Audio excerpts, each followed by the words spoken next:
कपूरथला के शाही महल में जन्मी राजकुमारी अमृत कौर ऐश्वर्य और वैभव के बीच पली बड़ी, लेकिन नियति ने उनके लिए एक अलग ही मार्ग चुना था। उत्कृष्ट शिक्षा और उच्च संस्कारों ने उनके व्यक्तित्व को आकार दिया। बचपन से ही उनके मन में समाज और राष्ट्र के लिए कुछ करने की चाह जाग उठी थी। जब उनकी मुलाकात महात्मा गांधी से हुई तो उनके जीवन की दिशा बदल गई। सादगी और सत्य के मार्ग ने उन्हें गहराई से प्रभावित किया।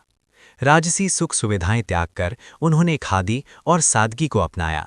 एक राजकुमारी अब राष्ट्र सेवा की तपस्विनी बन चुकी थीं। स्वतंत्रता आंदोलन में उन्होंने बढ़ चढ़कर हिस्सा लिया। उनके शब्दों में साहस था और उनके संकल्प में आज़ादी की ज्वाला। उन्होंने समाज में महिलाओं की पीड़ा को महसूस किया। बाल विवाह और पर्दा प्रथा के विरुद्ध उनकी आवाज़ एक आंदोलन बन गई। 1927 में उन्होंने ऑल इंडिया वुमेन्स कॉन्फ्रेंस की स्थापना की। ये संगठन महिलाओं के अधिकारों की नई शुरुआत था।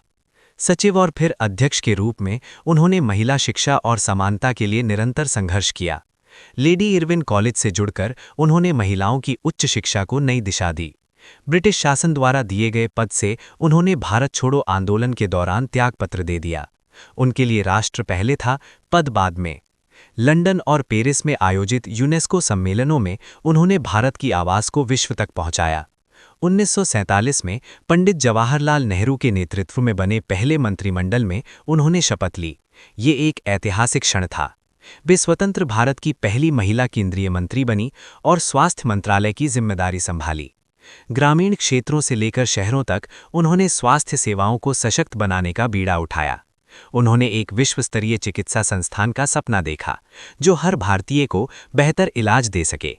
उनके अथक प्रयासों से all India institute of medical sciences की स्थापना हुई, जो आज देश का गौरव है। उन्होंने शिमला की अपनी पैतृक संपत्ति कर्मचारियों और नर्सों के लिए दान कर दी। सेवा उनके जीवन का मूल मंत्र था। 1950 में वे वर्ल्ड हेल्थ ऑर्गेनाइजेशन की अध्यक्ष बनी, इस पद को पाने वाली पहली महिला और एशियाई। 1957 से 1964 तक उन्होंने राज्यसभा में राष्ट्रहित के मुद्दों को मजबूती से उठाया। सादा जीवन और उच्च विचारों के साथ उन्होंने अंतिम समय तक राष्ट्र सेवा जारी रखी। राजकुमारी अमृत कौर की विरासत आज भी जीवित है, हर अस्पताल में, हर शिक्षित महिला में और हर उस सपने में जो समानता और सेवा की बात करता है।